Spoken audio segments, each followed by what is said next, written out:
오늘 말씀은 이제 12장에서 야고보의 순교와 베드로의 투옥 사건에 대해서 말하고요. 그 다음에 야고보를 죽였던 헤롯이 충이 먹어서 죽은 그 내용과 그 다음에 13장에서는 제1차 선교 여행입니다. 그래서 바나바와 사울이 주를 섬겨 금식할 때 이 교회가 하나님께서 따로 그들을 세우라라고 하는 말씀을 듣고 그들에게 금식하고 기도하며 안수하여서 이제 제1차 선교 여행을 AD 47년부터 49년 약 2년간에 걸친 선교 여행을 보냅니다. 그래서 바나바와 사울이 구브로에서 전도하고 그러면서 계속해서 전도 지역을 넓혀가면서 비시디아 안디오까지 이렇게 가는, 그러면서 거기서 회당에서 주의 복음의 말씀을 전할 때 정말로 이전에 우리가 그들이 듣지 못했던 메시지, 그리고 유대인들도 알지 못했던 그 메시지들을 사도 바울을 통해서 하나님 전하심으로 그곳에 유대인들은 반발을 하고 일어나고, 그리고 그 말씀을 들었던 이방인들은 예수님을 믿는 그런 일들이 일어나면서 사도 바울이 여기서 자신의 사명을 더 분명하게 깨닫고 자기는 이방인의 선지자로서 이방인의 사도로서 이 사역을 감당할 것이다 라고 이렇게 선포하는 내용이 사도행전 13장 내용입니다. 먼저 사도행전 12장에서는요, 그때 헤롯 왕이 손을 들어 교회 중에 몇 사람을 해하려 하여 라고 하는 1절 말씀으로 시작이 됩니다. 이 11장에서 유대에 있는 그 사도들이 이방인들도 하나님 말씀을 받았다는 말을 듣고, 그래서 베드로가 이제 예루살렘에 올라갔었을 때 이 고넬료에게 있었던 그 일들을 베드로가 자세히 설명하고, 또 교회는 그것을 다 들은 다음에 그러면 그들에게도 우리에게 주신 그 성령의 선물을 주었으니 그들도 이제 예수를 하나님께서 받으시는 줄 알겠다 하면서 그들이 다 동의하고 잠잠하여서 이제 이방인 선교의 길이 열리게 됩니다. 그래서 이방인 선교의 길이 열리게 되었을 때 그럴 때 12장이 시작되는 거죠. 이제 이방인들이 예수께로 돌아오는 그런 일들이 일어나고 있는 그때에 이제 헤롯 왕이 손을 들어 교회 중에 몇 사람을 해하려 하여, 이 이스라엘의 분봉왕으로 있던 헤롯이라는 사람이 손을 들어서 교회 중에 몇 사람을 해하려 하는데, 이 사람이 왜 이렇게 하느냐?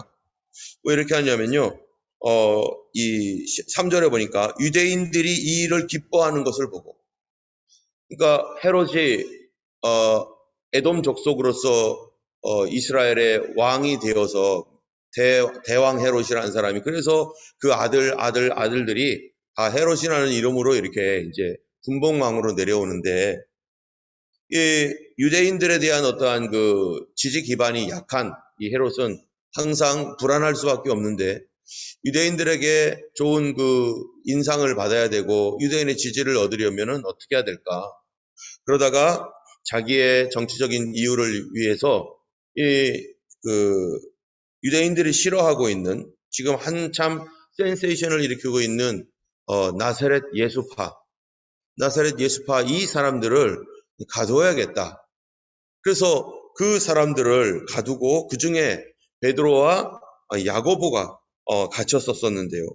이 야고보를 정말로 칼로 죽입니다. 그래서 이 최초의 사도 중에 최초의 순교자가 나오는 거죠. 이 야고보가 이렇게 죽는 것을 유대인들이 너무 좋아하는 거예요. 나사렛 예수파 이단이 죽었다 해가지고 이러한 것들을 보면서 이제 베드로도 잡으려고 이제 가는 것이죠. 베드로도 잡아서 이제 죽이고자 그런 계획을 세워서 베드로를 잡습니다. 베드로를 잡아서 군인 4씩 한 패에 맡겨 지키고 6월절 후에 백성 앞에 끌어내고자 하고 있는 거죠. 6월절 후에 그들의 이 백성 앞에 끌어내고자 하는 것은 유월절 때 유대인들이 굉장히 많이 모이기 때문에 이 사람들을 베드로를 유월절 후에 유월절 행사가 다 끝난 후에 죽이면 모든 사람들이 볼 거고 소문이 금방 날 거니까 헤롯을 대단히 환영하고 지지하고 그럴 겁니다. 우리도 여기에 이 각 정당이나 정치인들을 보면은요, 자기들의 정치적 계산을 위해서 시간을 정하고 어떻게 하면은 인기를 얻을까 이런 궁리를 많이 하잖아요. 그런 것처럼 이 헤롯이라는 사람도 정치적 계산으로 인해서 이 하나님의 이 백성들, 성도들을, 교회를 어떻게 해서 자기의 정치적 수단으로 이용을 해서 자기가 인기를 얻을까? 그래서 어떻게 하면은 자기가 계속해서 집권하는 데 편리할까? 여기 우리 이런 첫 번째 야고보의 순교와 베드로가 갇히는 것과 이런 그 사항들을 우리가 보면서 이 사단이요 하는 일이 있습니다. 사단이 무엇을 이용하느냐? 사단이 쉽게 이용하는 것은 안 믿는 정치인들, 안 믿는 정치 지도자들을 이용해서 교회를 무너뜨리고 깨뜨리려고 한다는 거죠. 그리고 정치를 자기의 수단에 자기의 그 인기 수단으로 얻고자 하는 이 사람들이 사단에게 쉬운 표적이 되어서 그들이 하나님이 기뻐하지 아니하는 그러한 그 교회 핍박하는 일을 아주 쉽게 행할 수 있다는 것입니다.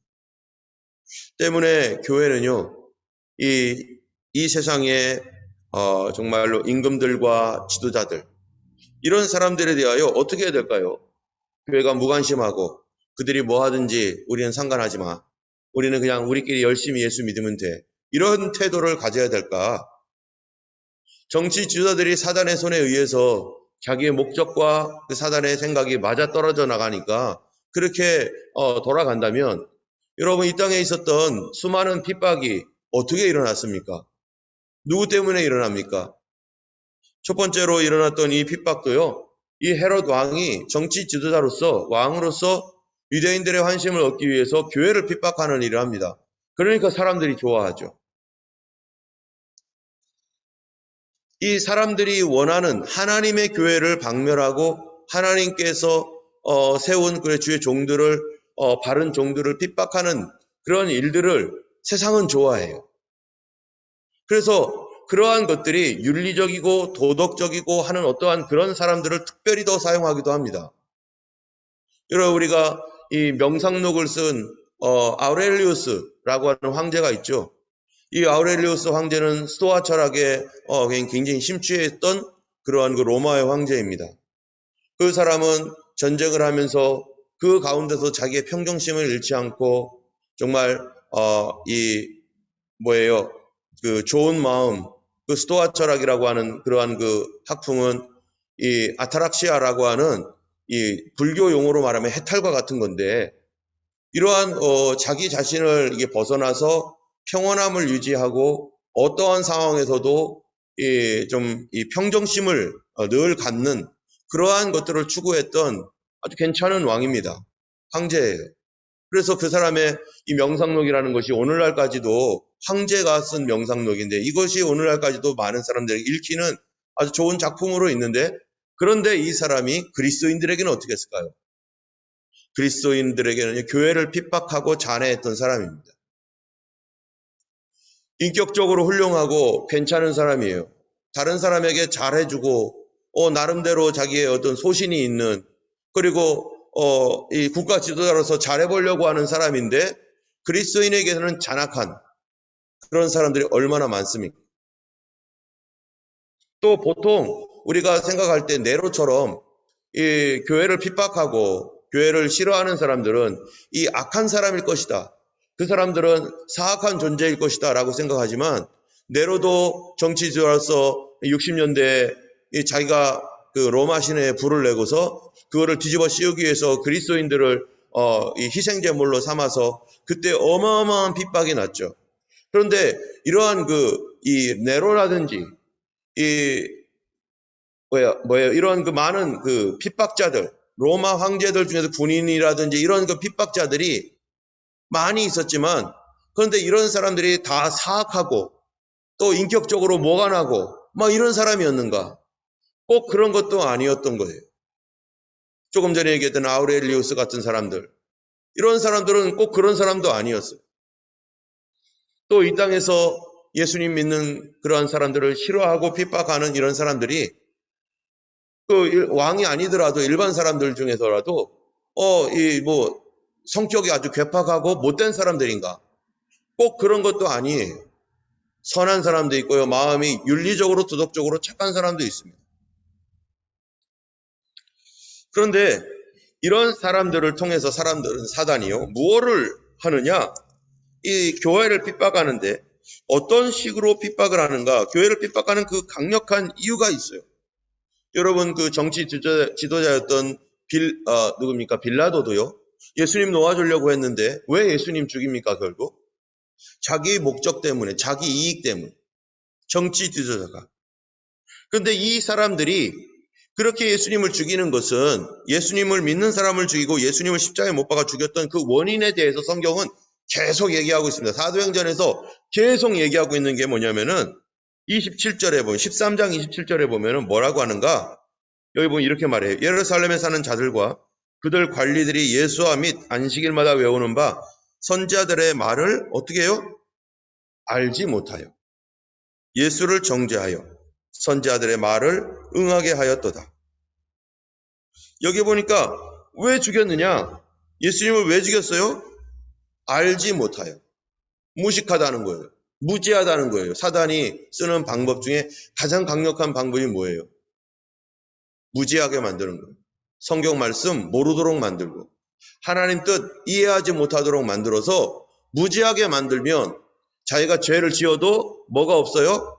양심의 가책이 하나도 없어요. 내가 지금 분명히 잘못을 하고 있는데 이 잘못이 있는데도 불구하고 본인은 잘못이 없다라고 생각하고 그냥 가는 거예요. 만약 이스라엘 백성들이 예수님이 하나님의 아들이다라는 것을 알았더라면요. 알면서도 죽이라고 할까요? 감히 그렇게 못하죠. 그들이 예수님을 그렇게 믿고 안다면은 알면서도 믿으면서도 감히 어떻게 그럴 수 있습니까? 못하죠. 그런데 사단은 눈을 가려버려요. 그가 하나님의 아들인 줄을 모르게, 혼돈하게. 때문에 우리가 믿음 생활하면서 우리가 열심히 한다고 하지만 하나님 말씀 모르고 성경에서 말하고 있는 바가 무언지를 모르면 나는 열심히 기도하는데 헛기도하는 거죠. 나는 열심히 뭔가를 하는데 헛생활하는 거죠. 때문에 우리가 하는 그 일이 과연 성경에서 말하고 있는 건가? 우리는 성경대로 하고 있는가? 하나님 말씀대로 하고 있는가? 하나님 말씀대로 하고 있다면 핍박을 받거나 어려움을 당하더라도 여기에 있는 선지자들이나 또 사도들이 그랬던 것처럼 그 핍박을 뚫고 가는 것인데 그런데 똑같이 하나님을 믿는다 하는 그 사람들이 어떡합니까? 알지 못하여 예수님을 죽이고 알지 못하여 교회를 핍박하고 그래서 사도 바울이 알지 못했을 때 그가 그렇게 핍박하고 예수 믿는 사람 잡으러 다니겠다고 죽이겠다고 하고서 이렇게 했던 사람이 이제 예수님을 믿고 나니까 예수님을 만나고 나니까 내가 죽일 죄인이었구나. 내가 죄인 중에 괴수구나. 내가 어찌하여 그런 일을 했는가. 내가 어찌하여 교회를 핍박하고 내가 어찌하여 예수 믿는 사람들을 이렇게 고통스럽게 했는가. 여러분 우리가 정말로 무서운 죄가 제일 무서운 죄가 알지 못하는 죄입니다. 이게 죄가 아니라고 할 수 있나요? 알지 못하는 죄. 이거는 양심의 가책도 없는 죄예요. 죽을 때까지 알지 못하면 양심의 가책 없이 내가 왜 망하는지 왜 지옥 가야 되는지도 모르고 하나님의 대적자로 살아갈 수밖에 없는 것이 이러한 죄인 것입니다. 그래서 헤롯도 그렇고 다른 모든 유대인들이 다 이 교회를 핍박하고 선한 사람, 양심이 있는 사람조차도 무지하게 만들어서 사단은 무지하게 만들어서 이 헤롯이 누구의 말을 듣겠어요? 그 주변에 있던 유대인들의 말을 듣죠. 대제사장이라든지 이런 사람들이 무슨 말을 합니까? 예수 믿는 사람들 저거 잘못됐다. 다 죽여라. 저 사람들 있으면 나라가 망한다. 우리도 저 사람들 싫다. 그러니까 헤롯이 그래? 그래서 야고보를 잡아서 죽였더니 이스라엘 사람들이 다 좋아하는 거예요. 얼커니 잘 됐다. 이 이스라엘 사람들 다 좋아하니까 나에 대한 인기가 높아지겠네. 그러면은 내가 베드로도 잡아야지. 그래서 베드로도 잡고, 그리고 계속해서 이런 이 핍박이 이 이스라엘에서만이 아니라 로마 사회에서도 이런 식으로 일어나는 것입니다. 여러분, 교회와 정치, 우리가 깊이 생각해야 될 문제입니다. 성도들이 정치 지도자들이나 이런 사람들, 임금과 왕들에 대하여 우리가 무지하고 그들에 대해 그런 것에 대해 관심이 없다면, 전혀 관심이 없다면 어떨까요? 우리는 아까도 얘기한 것처럼 우리 교회끼리만 하면 돼. 뭐 정치인들은 그 사람들에게 그 사람들이 하도록 놔두고 우리는 우리 일을 하면 돼. 우리가 지난 정부 때 많은 교회가 광화문에 나와가지고 기도하고 부르짖고 하나님께 우리를 살려달라고 막 손을 들고 기도했던 이유가 뭡니까? 5만 개의 교회 중에 14,000교회를 사라지게 만들었어요. 지난 정부가. 그 사람이, 문재인 정부가 나쁜 사람이었습니까? 그 사람이? 사람들이 인기가 얼마나 많았어요. 다 좋아하고 잘할 거라고 생각하고, 많은 사람들이, 크리스찬들도 그렇게 생각했을 거예요. 주변에 그분을 좋아하는 사람, 존경하고 따르는 사람도 많았습니다. 그런데 결과를 보니까 얼마나 불평등하게 하고 얼마나 사람들을 어렵게 만들고 교회를 핍박하고 계속해서 교회를 누르고 거짓 선지자와 같은 사람 옆에 두고서 그 사람들 말을 따라가면서 14,000개의 교회를 어떻게 없앱니까?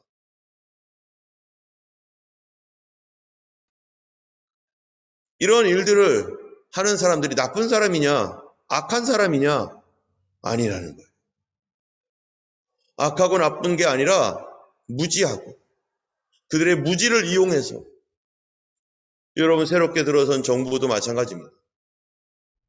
정말로 주변에 어떤 사람들의 말을 듣느냐. 여기에 헤롯이 주변에 유대인들 말 듣고 유대인들에게 인기 얻으려고 하나님을 대적했어요. 그 죄가 얼마나 큽니까? 전 정부가 그 주변 사람들이 다 이상한 사람들이에요. 그 말 듣고 하다 보니까 교회가 무너져 버렸어요. 이거 누구 책임이에요? 우리는 성경에 보면은요, 이 하나님을 경외하는 지도자가 있었을 때는 이 교회가 평안하고 성도들도 평안해요. 그런데 하나님을 대적하는 지도자나 하나님에 대하여 무지한 지도자, 그럼 성도들을 핍박하게 되어 있습니다. 그렇기 때문에 교회가 정치 지도자에 대하여 관심을 갖고 그를 위하여 간절히 기도해야 되는 거예요.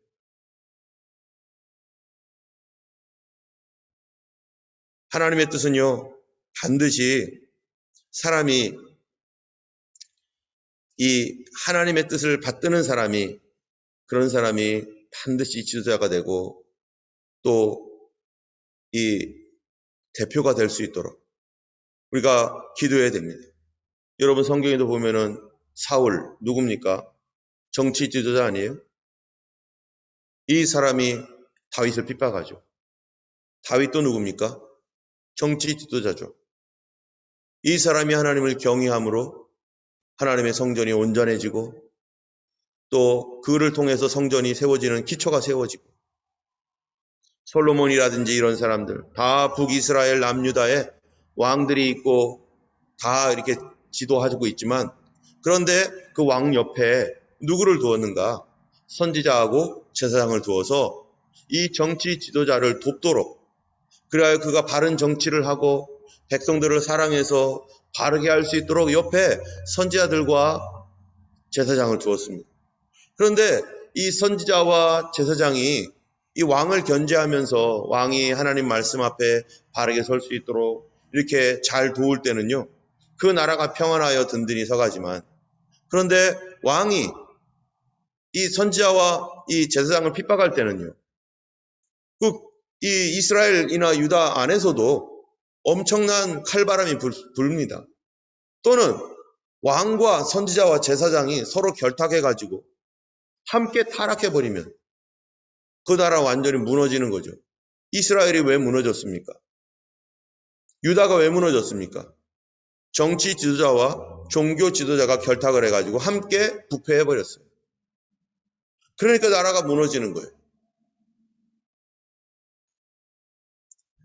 성경에서도 마지막 시대에 뭐라고 얘기합니까? 마지막 시대에 누가 나타나죠? 이스라엘은요, 메시아를 기다리고 있어요, 지금도. 그 메시아가 뭡니까? 이스라엘이 말하는 메시아가 뭡니까? 그 사람이 바로 정치 지도자입니다. 그래서 메시아가 나타나서 전 세계를 다 이기고 그리고 자기 민족을 최고의 민족으로 다스릴 수 있는 누구요? 다윗과 같은 메시아. 다윗의 가장 전성기, 다윗 때가 이스라엘의 가장 전성기였던 그런 메시아를 기다리는데, 근데 성경에서는 유대인들이 기다리고 있는 그 메시아, 이미 예수님이 오셨는데, 예수님은 우리 죄를 위하여 십자가 달려 돌아가신 하나님이시고 부활하여 승천하신 하나님이신데, 그런데 그들이 아직도 민족 감정과 자기중심을 벗어나지 못하고 그런 메시아를 기다리는데, 성경에는 어떤 메시아가 온다고 합니까? 바로 마지막 때 적그리스도가 온다는 거 아니겠어요? 적그리스도가 누굽니까? 옆집 아저씨입니까? 아닙니다. 적그리스도가 정치 지도자예요. 적그리스도가 정치 지도자가 되어서 그가 칼을 휘두르고 그가 교회를 핍박하고, 그런데 사람들에게 이 정치 지도자인 이 사람이 어떤 사람인가? 사람들에게 인기가 많은 사람이겠죠. 그러니까 전 세계에 강력한 힘을 가질 수 있는 그런 권력의 위치까지 올라가서 이 대중의 인기를 받지 않으면 그런 위치에 올라갑니까? 오늘날? 속임수에 능한 사람이겠죠. 사단의 영에 잡혀있는 사람이겠지만 사람들을 볼 때는 굉장히 선하게 볼 수 있죠. 심지어 그리스도인들도 교회 다니면서도 와, 저 사람 참 훌륭해 해가지고 찍어줄 수 있는 사람이겠죠, 어쩌면은. 근데 그가 정치 지도자라는 거예요. 과거에 수많은 핍박들과 우리나라에서도 대원군이 그리스도인들을 핍박을 하고 또 많은 중국에서나 이런 데서요, 전 세계에서 수많은 핍박이 있었을 때 그게 다 어디에서의 핍박입니까? 정치 지도자들이 핍박을 한 거죠. 왕들이 핍박을 하고. 그렇기 때문에 우리가 성경에서는요, 이러한 이 정치 지도자나 이런 사람들에 대하여서 기도하라는 거예요. 요한계시록에서도 보면은 맨 마지막 전쟁이 왕들과 누구랑 싸우는 거예요? 그 왕들이 이 짐승과 더불어서 사단 악한 영에 사로잡혀가지고 개구리 같은 영이 각각의 왕들에게 들어가가지고 그들이 전쟁을 일으키고 다 정치 지도자죠. 그들이 모아서 이 마지막 때에 최후의 전쟁을 하는데 누구를 대적합니까? 예수님을 대적하죠. 흰 말을 타고 오시는 예수, 하늘에서 강림하신 예수님을 대적하여 요한계시록 19장에 보면은 19장에 그런 예수님을 대적하는 그 일을 하는, 지금 예수님이 지금 재림하시는데 그 전쟁을 하러 모이는 거죠. 바로 이 정치 지도자에 의해서 마지막에도 적그리스도가 이 세상을 다스리고, 그래서 누가복음 21장 12절에 이 모든 일이 일 전에 내 이름을 인하여 너희에게 손을 대어서 핍박하여 회당과 옥에 넘겨주며 임금들과 관장들 앞에 끌어가려니와. 여기 임금들과 관장들 앞에 끌어간다. 이게 이 정치 지도자가 하나님을 대적하는 사람이 된 거죠. 사도행전 9장 15절에도 주께서 가라사대 이 사람은 내 이름을 이방인과 임금들과 이스라엘 자손들 앞에 전하기 위하여 택한 나의 그릇이라. 누구에 대한 겁니까? 사도 바울에 대한. 사도 바울이 누구에게 복음을 전하냐? 정치인들에게 복음 전하는. 여러분, 복음을 정치인들에게 전해야 됩니다. 이 호주에서도 요번에 선거를 했는데요. 이 크리스찬 당이 아무리 찾아봐도 안 보이는 거예요. 크리스찬 당이 어디 갔나? 정치 지도자들을요, 이 복음을 전할 사람이 필요해요. 그래서 프레드 나일 같은 경우에 나의 사역지는 이 정치계다 해가지고 그 선교사처럼 그렇게 얘기를, 그분이 얼만큼 잘했는지 제가 그분에 대해 조사를 안 해봐서 모르겠지만 정치 지도자들에게 복음 전하는 사람들이 필요합니다. 그래서 이전에 우리 여기 정치했던 미세스 우 만났을 때 그 사람 때문에 이 데이빗 누구예요? 콜만 이민성 장관 자주 만났죠? 3번씩이나 만났으니까. 요번에 갔더니 또 거기 있는 거예요. 데이빗 콜만이. 그 정치 지도자를 통해서 다른 사람들을 만나고 그 사람들에게 복음을 전할 수 있다면 그 한 사람이 얼마나 많은 좋은 일들을 하고 교회를 세울 수 있겠습니까? 사도 바울은 바로 임금들과 이스라엘 자손들 앞에서 나를 전하기 위해서 택한 나의 그릇이다. 때문에 크리스찬 정치인, 올바른 크리스찬 정치인들이 정말로 복음을 이 정치인들에게 전파하기 위해서, 복음을 그들에게 증거하기 위해서 그러한 사람들이 정말로 필요합니다. 정말로 그러나 그런 사람들은 제대로 된 믿음을 갖고 있는, 특별히 더 그런 사람이에요. 다윗과 같은 얼마나 중요한 사람들입니까? 우리가 이 각계 분야도 굉장히 중요한데 제일 중요한 분야 중에 하나가 바로 여러 군데가 있습니다. 정치, 경제, 사회, 문화, 학계, 이런 곳에서 정말 그리스도인들이 그곳에서 하나님의 백성으로서 그 안에 있는 사람들에 대하여 복음을 전하는 것, 이게 너무나 중요한 거예요. 그 지도력을 발휘하는 사람들에게 복음을 전하는 것. 사도 바울이 이제 13장에 가서 어디로 갑니까? 이 바보섬, 바보라고 하는 곳에 이릅니다. 파포스죠, 파포스. 이 실로아, 뭡니까? 6절에 보면, 13장 6절에 파포스라는 데 이르렀는데, 거기에 누구에게 전도합니까? 총독에게 전합니다. 총독이 예수 믿고 구원받았어요. 그래서 12절에 이에 총독이 그렇게 된 것을 보고 믿으며 주의 가르침을 놀랍게 여기니라. 이 사람이 문을 열면 복음이 들어갑니다. 오늘 이 땅 가운데 정말로 하나님께서 우리에게 말씀하시는가? 디모데전서 2장 2절에 임금들과 높은 지위에 있는 사람들을 위하여 뭐 하라는 거예요? 기도하라는 거예요. 우리가 모든 경건과 단정한 중에 고요하고 평안한 생활을 하려 함이라. 이 사람들을 위해서 우리가 기도하기를 쉬지 말아야 돼요. 여기에 이제 새로운 지도자가 누가 뽑힐지 모르지만 그동안에 있었던 지도자들, 우리가 그들을 위해서도 기도했습니다. 그런데 어떤 사람들은 하나님을 대적하는 사람들도 있었습니다. 그것은 바로 하나님의 섭리 가운데 있었겠죠. 앞으로 새롭게 이제 호주에서도 뽑힐 많은 국회의원들과 지도자들, 그리고 총리가 뽑히겠죠. 또 한국에서도 새로운 대통령이 뽑혔습니다. 지금 이제 시작입니다. 어떻게 될지 우리가 알지 못합니다. 그러나 그가 그 주변에 있는 정말로 바른 그리스도인들의 말을 듣고, 그는 예수 믿는 사람이 아니죠. 예수 믿는 사람이 아닐 거예요. 어쩌면 오히려 불교계나 여기에 더 가까울 수도 있죠. 그러나 하나님께서 그를 정말로 누굽니까?